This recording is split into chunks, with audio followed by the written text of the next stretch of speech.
एक नंबर के अयासबाज। तो बयादा बाप राजा होशियार, बयादा बाप राजा होशियार, बयादा बाप राजा होशियार। साका संपूर्ण आप लोग के बीच में पधार है।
रास्ता चलने वालों का रास्ता तमाम,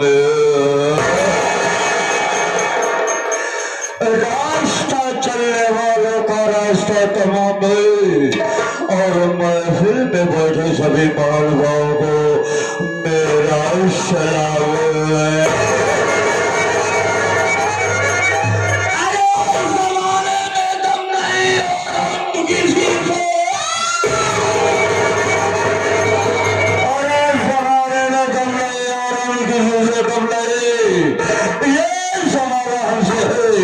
लेकिन जमाने से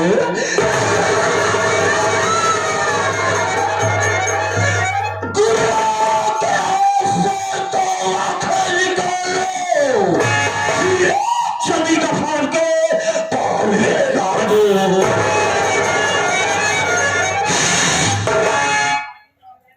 क्या बताओ साथियों, मुझे जो सोचता होता है, चिंता तो होती है जब मैं कहीं से घूम और टहल करके अपनी हवेली में पहुंचता तो क्या देख रहा हो कि ये फिर नौकर दिखाई नहीं दे रहा है। ठीक है, आज हम दर्ज करके ये देखेंगे कि कौन सा नौकर काम करके पैसा ले रहा है और कौन सा नौकर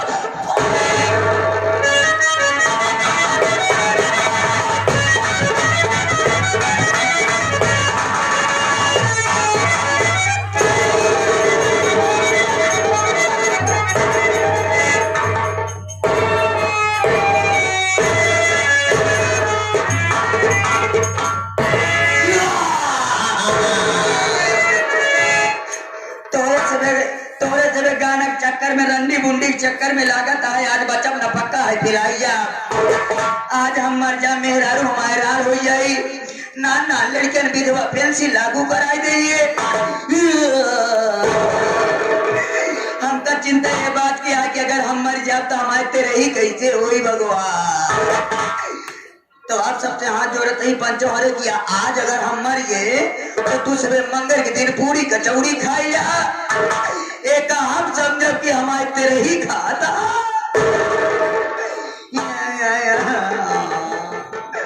सिरारे हिंद का रुतबा है सरकार को आला, हमेशा खुश नजर बख्शे मेहरबानी का हक ताला।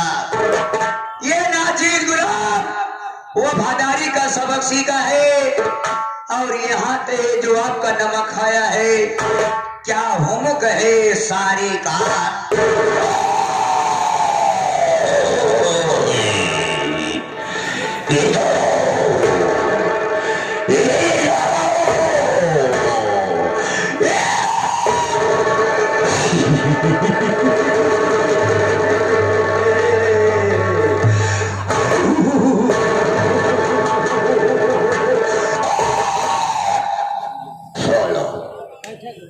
तेरे को कोई बात न बोलना आया करे तो मत बोला कर, क्या हुक्म है सारी कार। क्या हुक्म है सरकार, ऐसा बोला जाता है रे? हाँ बताइए खजूर जी। साले मैं तुझे खजूर और छुहारा दिखाई दे रहा हूँ। छुहारा दिखाई दिया? कहिए हुजूर जी। हाँ कहिए हुजूर जी। ऐसा बोला जाता है जी बाबू सारे।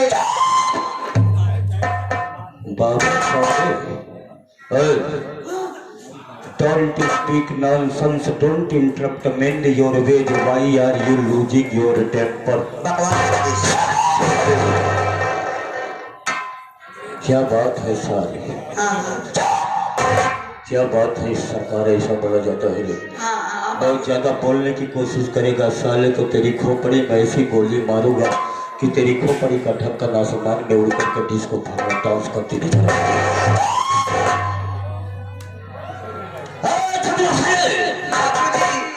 तो मुझे ये बता, क्या तेरा काम करने का यही टाइम है? नहीं नहीं। इसी तरह से नौकरी की जाती है? नहीं नहीं। इसी तरह से ड्यूटी की जाती है? नहीं नहीं। फिर तुम कहाँ था, क्या कर रहा था? मुझे जवाब दे। आज तो जल्दी छुट्टी नहीं देते रे बाबू। अचानक छुट्टी पाए अपने हम घर चला गए। घर रे चला गए? हाँ हाँ हाँ। कैसे घर रे साले की घर पहुंच गए ना। घर पहुंचे के बाद मेहरारू हमारे में आए गए, एक लोटा पानी भावते में मुतासा लेके आए। लिया बच्चा का पापा पानी पी लिया। भावकी में पानी लोटा में मुतासा, बच्चा का पापा पे ले ले। दिमाग खराब हो गया साले। भावकी में साले पानी लेकर के आएगा, हाँ लोटा में साले गुड़ लेकर के आएगा। मुतासा साले, मुतासा नहीं उसे बतासा कहती है। हाँ बतासा बतासा लेके आए। हम उतने पानी वानी पिए। बैठ जा बैठ जा बैठ जा बैठ जा बैठ जा। कौनो बात नहीं है बाबूजी। जब हम पानी वानी पिए तो हमारा बड़का हम ऐसे बैठ गया। इतना हमारे भाई गुस्सा लग गया। बेटा ओ मेरे लाल, ठीक ठाक हो? तुम्हारा बाप तेरे सामने खड़ा है। तेरा दिमाग खराब हो गया है साले। मैं तेरा बेटा हूँ, तेरा लाल हूँ, तू मेरा बाप है। अपने बच्चे के नाम बाबूजी। तुमने अपने बेटे को बोला? अपने बेटे को कहा तो साले मेरी तरफ इशारा क्यों कर रहा है? तो दुनिया जने कहाँ करी जाई। आगे क्या हुआ? बाबूजी उतने हमारे लड़के नहीं सुने। 2 दिन से सुने रहे, स्कूले नहीं जात रहे। कल बेला उठे इधर उधर घूमता है, कहा मतलब नहीं करता है। स्कूल नहीं जाता है, उतारा जूता 20 जूता मारा फोड़। साले तो मुझको जूता सुना। नहीं हम अपने लड़कियां कहते रहे। छोटवा लड़कियां अगर समझाओ न करके मन बहिल हो गया। हम अपने बेटा को बोला? हम अपने बेटा को बोल रहा हूँ। बेटा आगे क्या हुआ रे? आगे कहा सोई गए मेहरारू जगह भागल भागत चौराहे पाए कोनो साधन न मिला। भागल भागत आपके हवेली में आ रहा हूँ। पहली बार लेट हुआ हूँ ना। साले हाँ जबान संभाल के बात कर, वरना कान खोल के सुन ले। तेरे को साले इतना टुकड़ा काटूंगा, इतना टुकड़ा काटूंगा, इतने टुकड़े में तब्दील कर दूंगा साले कि तुझको दफन करने के लिए जमीन कम पड़ जाएगी। पहली बार नहीं साले, पहली बार बोलता है। हर शब्द में साला घटा बढ़ा के बात करता है।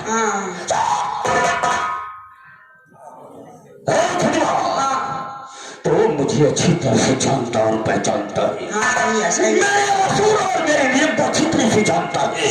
सही है। लेकिन ये 2 तरह से आए हुए सभी क्षेत्रवासियों को, सभी ग्रामवासियों को मेरे बारे में बताते, मेरे विषय में बताते कि मैं कैसा और क्या इंसान हूँ।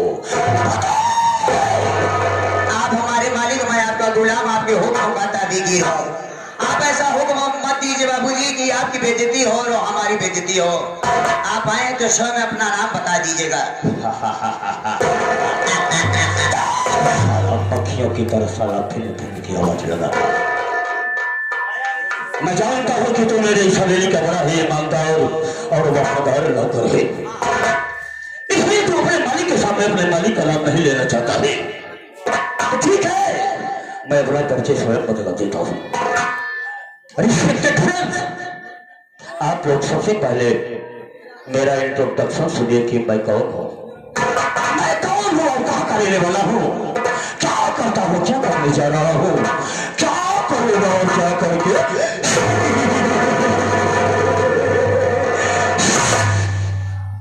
साथियों, जिला पटना गांव शिवपुर का रहने वाला हूँ। मेरा नाम चौधरी शाखा शंभूनाथ है। चौधरी शाखा शंभूनाथ, चौधरी शाखा शंभूनाथ।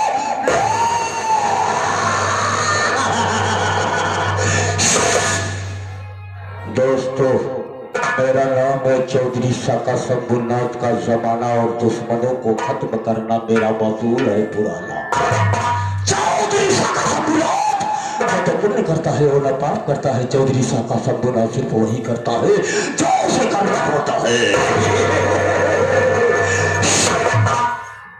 साथियों, मैं अकेला नहीं हूं, मुझसे मेरे एक बड़े भैया है जिनका नाम चौधरी रघुनाथ था। मेरे भैया के पास एक बेटी है जिसका नाम अनीता है। मेरे भैया अपनी बेटी अनीता की शादी शीतलपुर गांव में एक अजय नाम के लड़के के साथ कर दिया। जब अनीता की शादी हो गई तो एक दिन मैं अपने भाई के पास पहुंचा और बोला कि भैया, आपके पास तो सिर्फ एक बेटी है जिसकी शादी कर दिए, क्यों न शहर वाली जमीन आप मेरे नाम कर दीजिए। लेकिन वो मेरा भाई कमीना जमीन मेरे नाम न करके वो जमीन अपनी बेटी अनीता के नाम कर दिया। क्योंकि मैं शराब पीता था, जुआ खेलता था और मुजरा सुनता था और गैर कानूनी काम करता था। दोस्तों, मेरी भी शादी हुई थी। मेरी पत्नी का नाम शीला देवी था। शीला देवी मुझे नसीहत देती थी कि आप गैर कानूनी काम मत करिए, इसको छोड़ दो। साथियों, एक दिन मैंने खूब शराब पिया और शराब के नशे में पहुंच गया अपने भाई के पास। मेरा भाई बैठा था, मैंने कुछ सोचा ना समझा अपने भाई को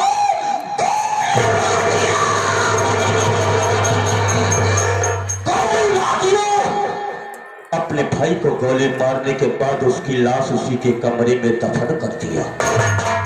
ये राज और ये बात आज तक किसी को पता नहीं चला। मेरे साथियों, मेरा काम है भारत से बम राइफल यानी हथियार सप्लाई करना अमेरिका, पाकिस्तान जैसे देशों में। लेकिन मेरी पत्नी मेरे रास्ते का कांटा बनी रहती है। एक दिन मैं पाकिस्तान को हथियार सप्लाई करने जा रहा था। मेरी पत्नी शीला देवी पुलिस को फोन कर दिया। पुलिस मेरे घरे आ गई। मैं खिड़की से कूद करके भाग गया। एक हफ्ते बाद अपने घर को आया, अपनी पत्नी को कर दिया। उसको काटने के बाद रात को उसकी लाश को नदी में फेंक दिया।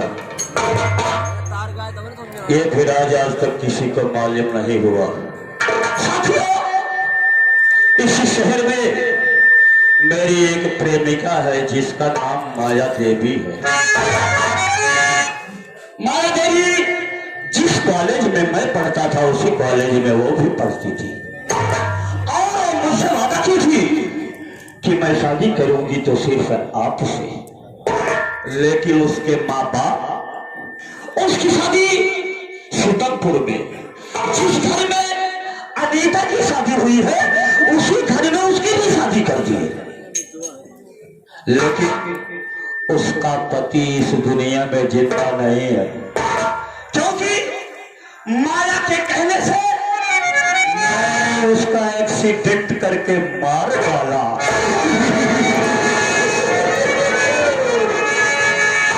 मेरे साथियों, माया देवी मेरे पास रोज फोन करती है और मैं उससे मिलने के लिए जाता हूँ। साथियों, अब मैंने अपना धंधा बदल दिया है। अब मैं लोगों को कर्ज देने का काम करता हूँ और कर्ज की आड़ में चरस और स्मोकिंग सप्लाई करता हूँ। ऐसा देता हूँ, अगर मैंने किसी को 5,000 रुपया दिया तो एक जीरो बढ़ा करके 50,000 लेता हूँ। अगर किसी को 20,000 दिया तो एक जीरो बढ़ा करके 2 लाख रुपया वसूल करता हूँ। मेरे साथियों, इसी गांव का एक मनोज कुमार नाम का लड़का है जिसका बाप मुझसे 30 लाख रुपया ले गया, 20,000 ले गया था। लेकिन उसका बेटा जो मनोज कुमार है, उसके बाप इस दुनिया में नहीं है और हर महीने मेरा ब्याज पहुंचा जाता है। लेकिन इधर एक महीने से और मनोज मेरा ब्याज नहीं दिया और ही मेरे घर आया। छुआ, खड़ा हो जा रे। ये साला जो मनोजवा नहीं है गांव का, हमको लगता है कि इसके गांव की हवा लग गई है। चल हमारे साथ।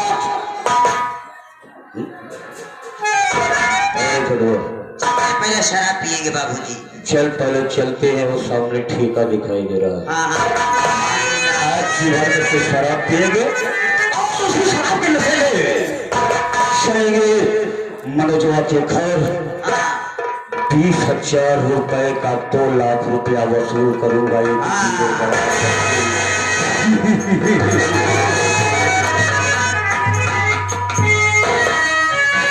चल पहले ठेके पे चलते हैं।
साथियों, आप लोग हमारी परिचय लीजिए कि मैं कौन हूँ, कहाँ का रहने वाला हूँ। बाबूजी, जिला पटना, ये गांव शिवपुर है। मैं यहीं का रहने वाला हूँ। बाबूजी, आप लोग हमारी कहानी सुनिए कि मैं कितना परेशान आदमी हूँ। मेरा नाम मनोज कुमार है बाबू। बदनसीब हूँ। बाबूजी नहीं है इस दुनिया में हमारी। पिताजी मर गए हमारे। गरीब आदमी थे, मेहनत मजदूरी किया करते थे। बाबूजी के मरने के बाद इस सदमे को मां बर्दाश्त नहीं कर पाई। छोटी उम्र में मां भी इस दुनिया को छोड़कर चली गई। मां मर गई हमारी, लेकिन जाते जाते हमारे सर में एक बहुत बड़ा बोझ, एक छोटी सी बहन छोड़कर चले गए। बहन का नाम गीता है। मैंने उसकी परवरिश की, भाई बनकर नहीं बल्कि एक बात बनकर के उसकी मैंने परवरिश की। साथियों, आज मेरी बहन गीता बड़ी हो गई है।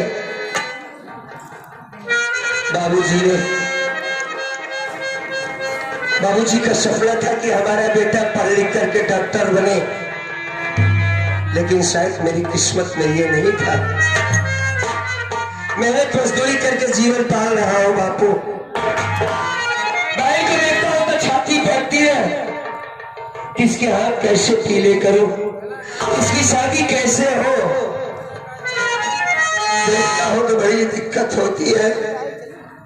अगर मैं उसकी शादी नहीं करता तो गांव वाले ताना मारेंगे कि बहन जवान हो गई, इसकी शादी क्यों नहीं कर रहा है।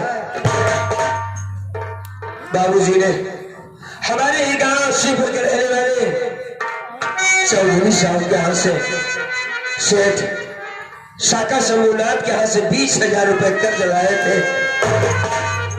जो कमाता हो ब्याज के रूप में उनका पैसा दे देता। आज तक उनका कर्जा पूरा नहीं दे पाया। समझ में नहीं आ रहा है कि कर्ज दो या कि बहन की शादी करो। और सोचो क्या देख रहा भैया, या फिर वही बात याद करके रो रहे हो भैया। क्या करें,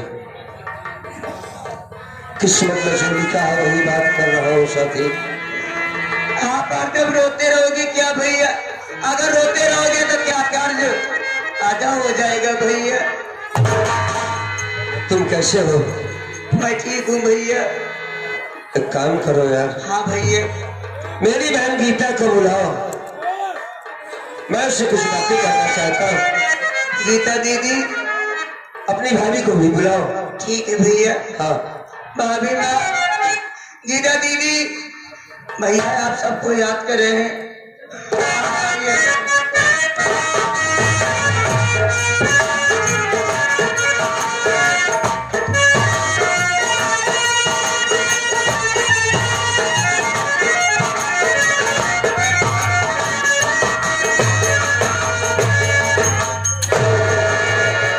राधा, स्वामी जी के चरणों में राधा दासी का प्रणाम स्वीकार। हाँ भैया जी के चरणों में बहन गीता का प्रणाम स्वीकार।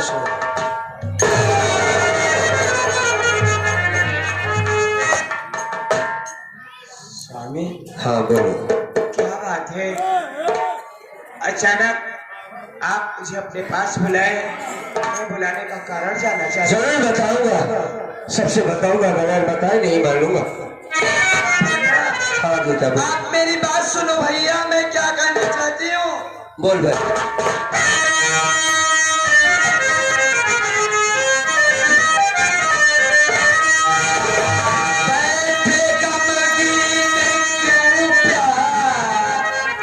भैया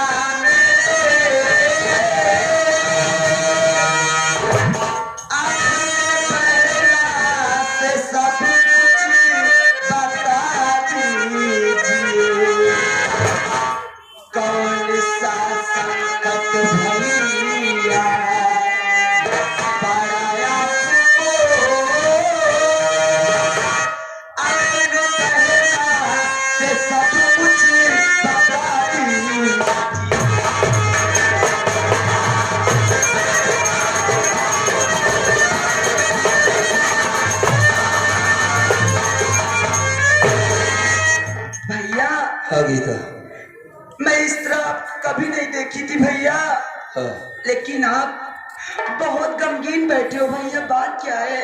क्या आप से नहीं बताओगे भैया? जरूर बताऊंगा मेरी बहन, मेरी बात को सुनो।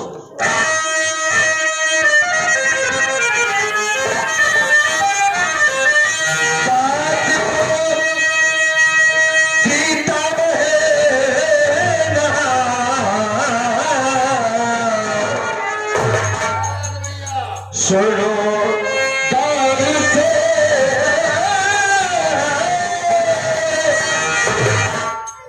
जा रहा हूँ तुम्हारे शहर आज मैं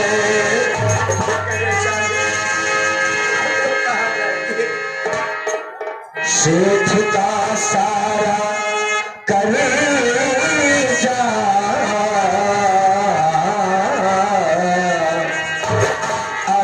सब करूं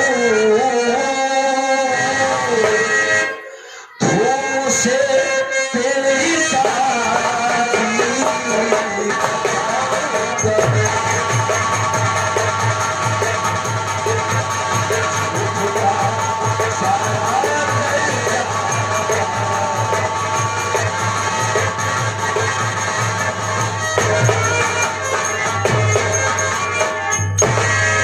गीता भैया मेरे चेहरे की उदासी बहुत सारी बातें हैं बहन।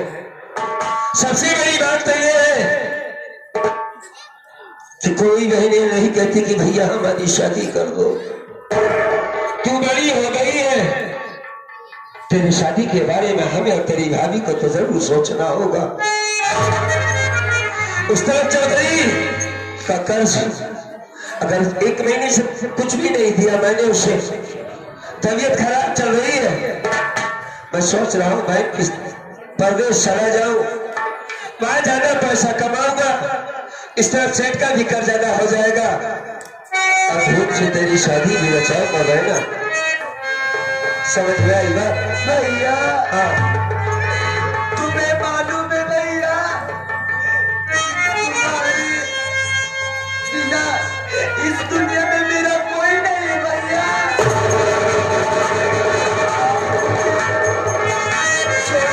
नहीं जाना चाहते हो भैया? मैं शादी नहीं करूंगी भैया, मैं इसी गरीबी में अपनी जिंदगी बिता दूंगी। नहीं नहीं गीता सुन रही है इसकी बात? ये क्या कर रही है? बड़ी हो गई है, समझदार हो गई है, कहती शादी नहीं करूंगी, आपको छोड़कर कहीं नहीं जाऊंगी। सुना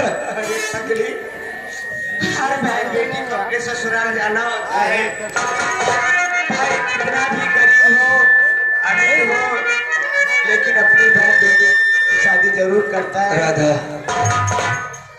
मेरा छोरा मुझे दो, मैं कमाने जरूर जाऊंगा, बहन का ख्याल रखना ये जिम्मेदारी मैं देके जा रहा हूँ। भैया बोल।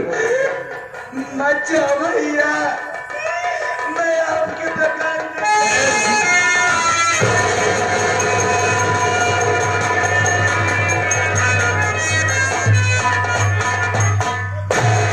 तो अगर ऐसी रोती रहेगी गुड़िया तो हम कैसे जा पाएंगे? हाँ? क्यों? मैं तुझे नहीं मानती, अरे पगली, मैं तुझे माँ का प्यार देती हूँ, तेरे भैया नहीं रहेंगे तो क्या हुआ? मैं हूं ना, मैं तुझे कोई दुख नहीं आने दूंगी।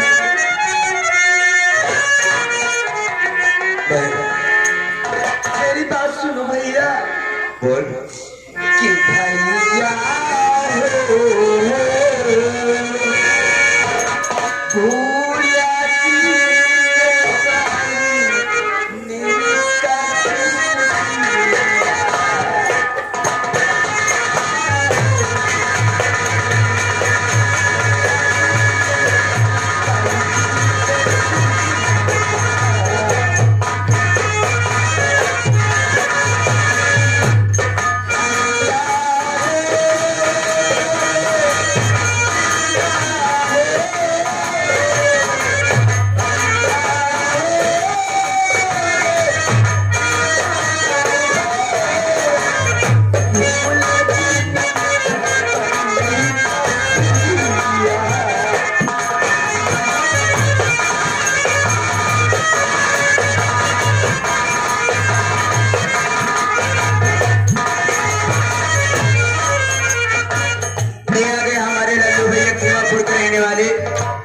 ये 10 रुपया